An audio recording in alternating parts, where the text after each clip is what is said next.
Mardi 1er mars 2022, à la une de ce 13h, le président du Faso, le lieutenant-colonel Paul-Henri Sandaogo Damiba, a procédé à la signature de la charte de transition dans la nuit du lundi 28 février au mardi 1er mars.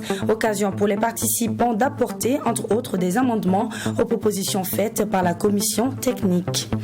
49e session ordinaire du Conseil des droits de l'homme. L'invasion de l'Ukraine par la Russie fera objet d'un débat urgent jeudi prochain. La proposition de tenir ce débat a été mise au vote et a été adoptée par 29 voix contre 5, dont la Russie, la Chine et Cuba. Kiev compte demander une enquête sur les violations des droits humains par Moscou. Mesdames, Messieurs, ravis de vous retrouver pour ce premier jour du mois de mars pour vos informations de la mi-journée. Nous démarrons donc ce journal avec le président du Faso, le lieutenant-colonel Paul-Henri Sandaogo Damiba, président du mouvement patriotique pour la sauvegarde et la restauration, qui a procédé dans la nuit du lundi 28 février au mardi 1er mars à la signature de la charte de la transition, et cela s'est fait au cours de la cérémonie officielle de clôture des assises nationales sur la refondation. Cette signature, qui marque l'entrée en vigueur de la charte, est intervenue après des heures d'intense délibération. Il s'agissait pour les participants d'apporter des amendements aux propositions faites par la commission technique, d'enrichir et de valider le projet de charte de la transition, le projet d'agenda de la transition et le projet de charte des valeurs. À cet effet, la charte stipule que la transition va durer 3 ans avec un gouvernement de 25 membres et l'Assemblée législative de transition, quant à elle, sera composée de 71 députés. Les précisions dans cet extrait de l'allocution du président des Assises nationales sur la transition.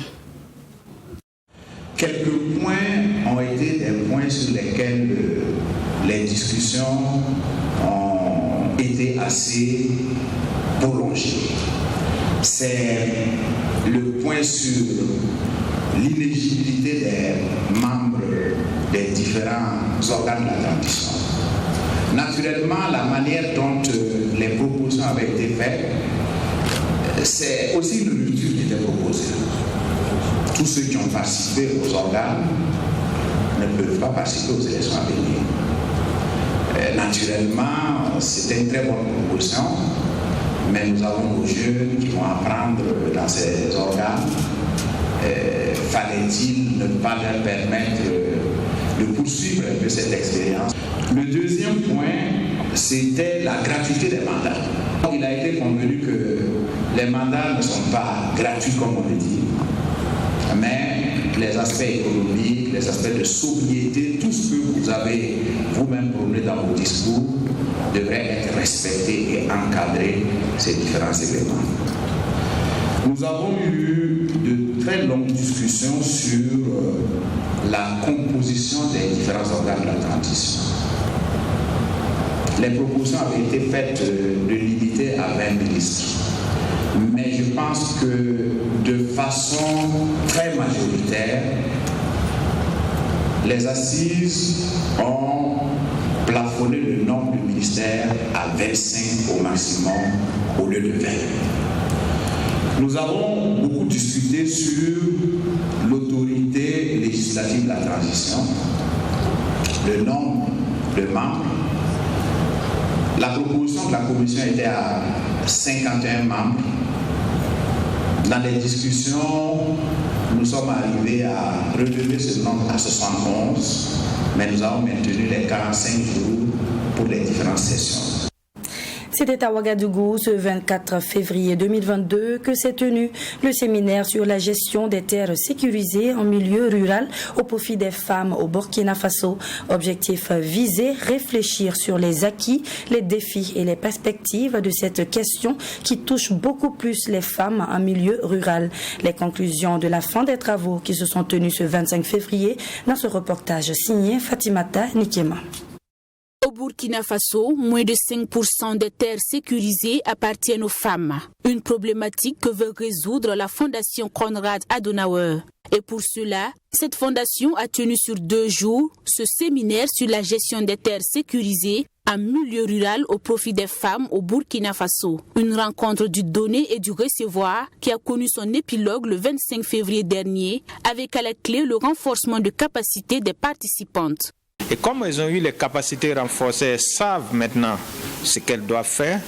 Deuxièmement, elles savent aussi quelles sont les autorités ou quelles sont les démarches qu'elles peuvent entreprendre pour qu'il y ait de bons plaidoyers auprès des autorités, parce que nous sommes à une période de transition pour ce qui concerne le Burkina. Donc c'est le lieu aussi pour ces femmes-là de pouvoir parler à ces lieux de décision, de prise de décision, pour que la question foncière au profit de la femme puisse être prise en compte. Ces femmes se disent conscientes des difficultés qui minent leur secteur d'activité. Ce renforcement de capacité dont elles ont bénéficié va donc leur permettre de bien mener des actions pour atteindre l'objectif recherché.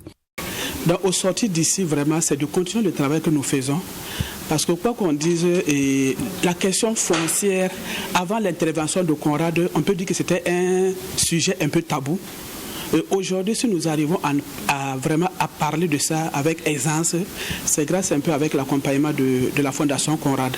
Donc c'est toujours aller dans ce sens, d'accompagner les femmes, de les sensibiliser, d'interpeller les autorités, de faire des plaidoyers afin que la sécurisation foncière au profit des femmes soit une véritable réalité au Burkina Faso. Ce sont au total 5 modules qui ont été dispensés au cours de ce séminaire, chose qui a permis de réfléchir sur les acquis et les défis de la gestion des terres sécurisées en milieu rural au profit des femmes au Burkina Faso et de dégager des perspectives. Burkina Trading Service BTS a organisé ce samedi 26 février 2022 à Ouagadougou une conférence publique sur le personal branding. Cette conférence qui avait pour thème Be Your Own Brand, qui veut dire en français soit ta propre marque, a été animée par 2 speakers qui s'insèrent dans la thématique. Il s'agit du directeur général du cabinet Avaland et de Bakary Barreau, directeur général de BTS. Sanata Serré pour le reportage. On parle de personnes célèbres. Comment développer sa propre marque pour influencer la communauté et se faire une place dans la société? Les astuces ont été données ici par Bakary Barreau au cours de cette conférence publique organisée par Burkina Trading Service sur le personal branding. Une conférence au cours de laquelle les rudiments nécessaires ont été donnés aux participants, qui sont notamment des jeunes désirant se positionner dans le domaine de l'entrepreneuriat. Sois ta propre marque, parce que nous estimons que aucune existence ne peut être bien assumée si on ne porte pas sa propre marque. D'abord, quand on parle de personal branding, c'est l'utilisation efficace et efficiente des réseaux sociaux. C'est de contrôler son image. Deuxièmement, c'est d'avoir une bonne présence. Donc, une bonne présence sur les réseaux sociaux avec une communication bien assidue, bien dirigée, communiquer sur nos valeurs, communiquer sur notre activité, communiquer sur un projet bien donné, de sorte à influencer la décision des gens vers cette vision-là. Un autre sujet abordé lors de cette conférence, c'est le corporate branding, l'image de marque de l'entreprise. L'occasion a été donnée au directeur général du cabinet Avaland, Modeste Sessou, d'énumérer les avantages du corporate branding dans la construction de la marque personnelle. Les avantages, c'est au niveau de la communication entre une entreprise et ses clients, il y a une simplification lorsque l'entreprise est à même de contrôler son image. Donc quand on parle de son image, c'est le logo, le nom de l'entreprise, son slogan, l'architecture de ses locaux, l'expérience qu'elle offre dans les services. Donc c'est un avantage de permettre quand même de contrôler cette communication. Évidemment, j'ai parlé d'autres avantages. J'ai parlé des économies budgétaires qu'une entreprise peut engranger lorsqu'elle développe sa marque. Les participants ont également eu droit à des cours sur les bonnes pratiques pour construire sa marque personnelle avec des exemples de cas pratiques basés sur l'expérience du conférencier Bakary Barreau. Ont pris part à cette conférence des étudiants, des chefs d'entreprise et porteurs de projets, des cadres de l'entreprise et de l'administration publique. Ils étaient à Waiguia ce 26 février également. Il s'agit du comité mixte du dialogue interreligieux avec l'appui de son partenaire à l'action de Carême. Formés les membres de l'association des élèves et étudiants musulmans au Burkina, l'Union des groupes bibliques du Burkina et la jeunesse étudiante catholique sur la promotion de dialogue interreligieux en milieu scolaire. Tel est l'objectif que se sont fixés ces derniers et comptent bien mettre tous les moyens pour y arriver. C'est avec Michael Tougré.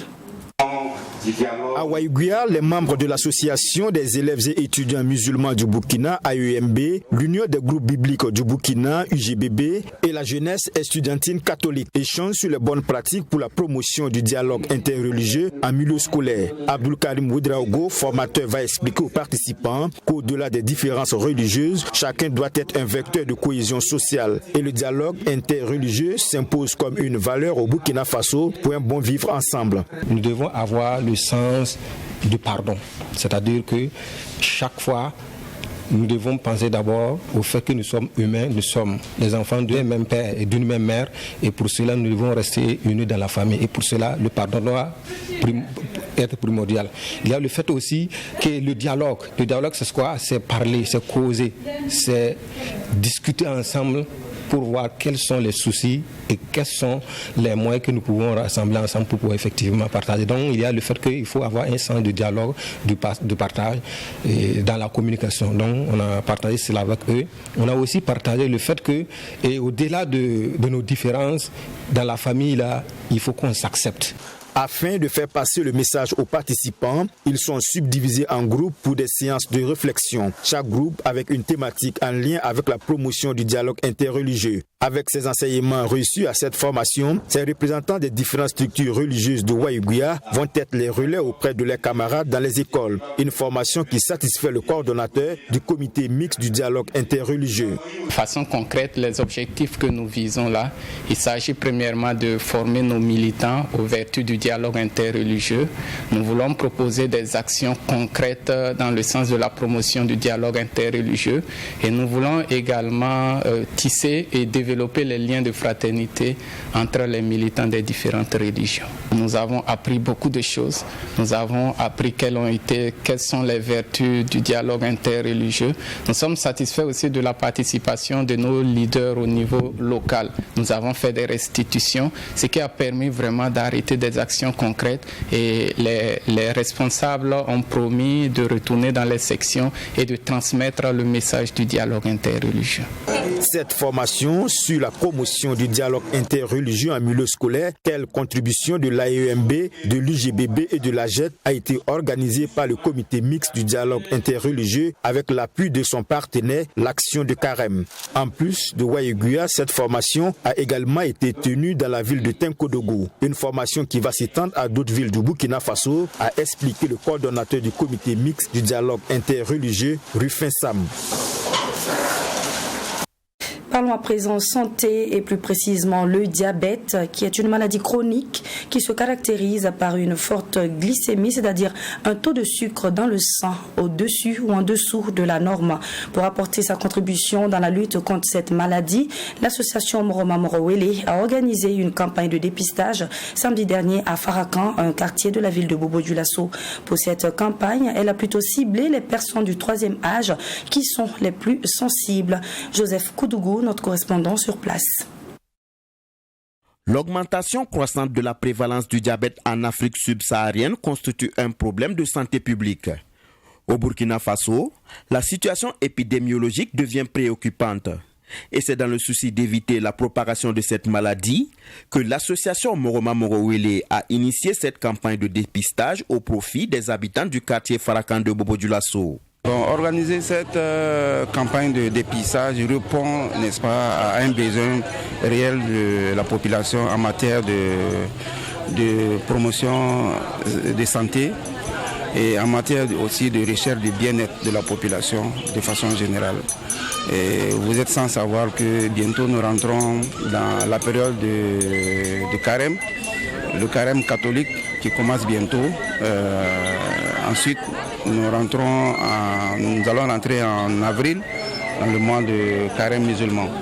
Alors cette situation, n'est-ce pas, rentre dans le cadre de ces deux événements majeurs qui est de permettre à la population de savoir leur statut, que ce soit la glycémie ou l'hypertension, pour que les gens prennent les dispositions nécessaires afin d'éviter éventuels cas de maladie après le mois de carême. À travers cette campagne, l'association Moroma Morowele a bien voulu cibler en particulier les personnes du 3e âge, même si la frange jeune n'était pas exclue. Une initiative saluée par les habitants du quartier de Farakan. C'est l'occasion qui s'est présentée. Bon, moi-même particulièrement, j'ai un problème de cycle là. Il y a des moments ça monte, il y a des moments ça descend. Tension là aussi, ça au moins il n'y a pas de problème. Et on est venu ce matin, en tout cas, on les remercie beaucoup. Contrôle là c'est normal, puisque tout le monde est malade aujourd'hui. Quand si l'occasion se présente comme ça, il faut laisser ton travail, puis tu viens connaître ta position.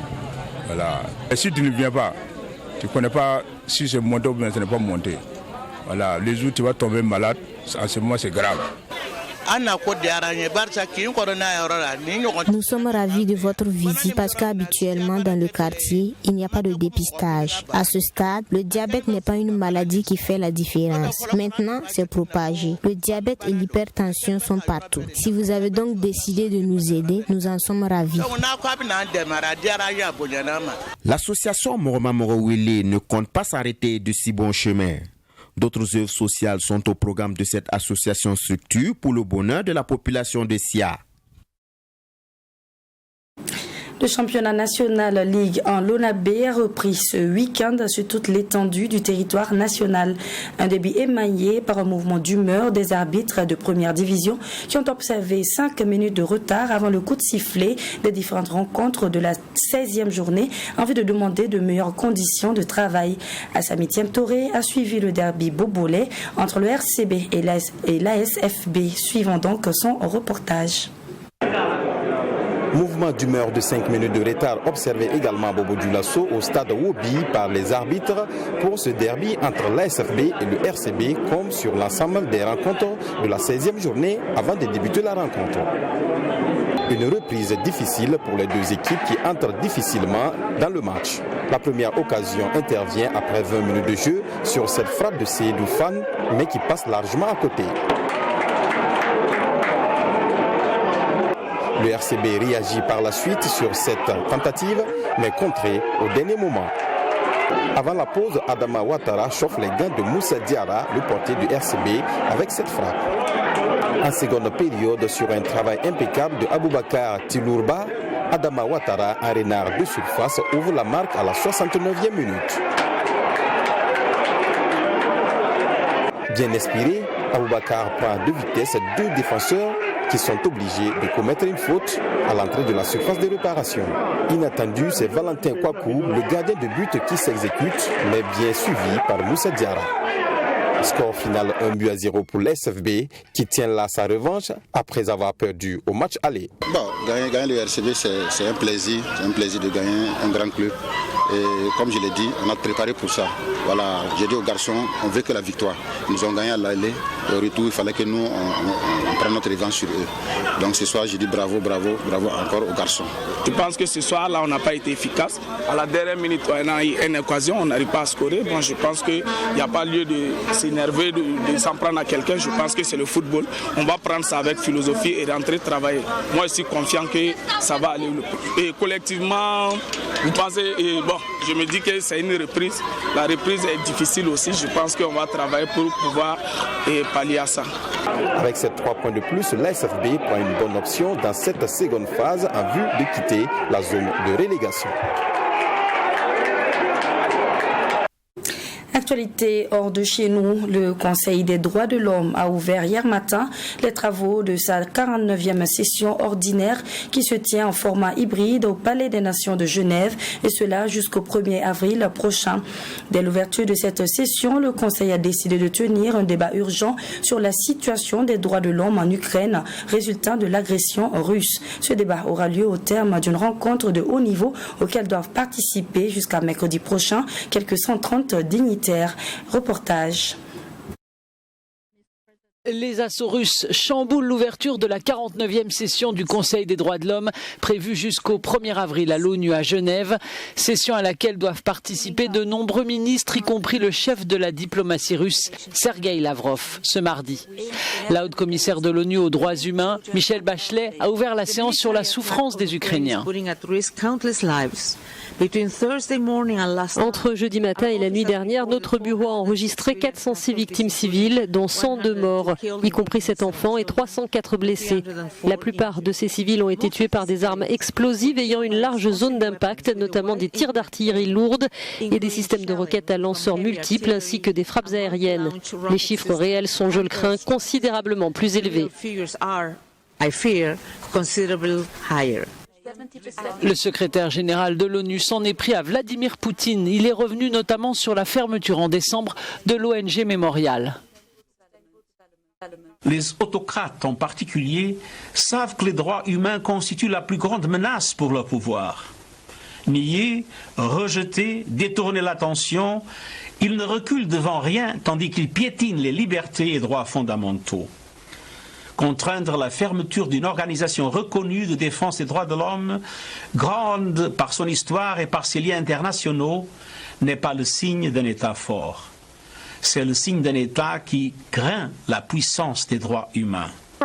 L'Ukraine a obtenu un large soutien en faveur d'un débat urgent au Conseil des droits de l'homme sur l'invasion russe. Il aura lieu jeudi et Kiev entend y demander une enquête sur les violations présumées des droits humains par Moscou.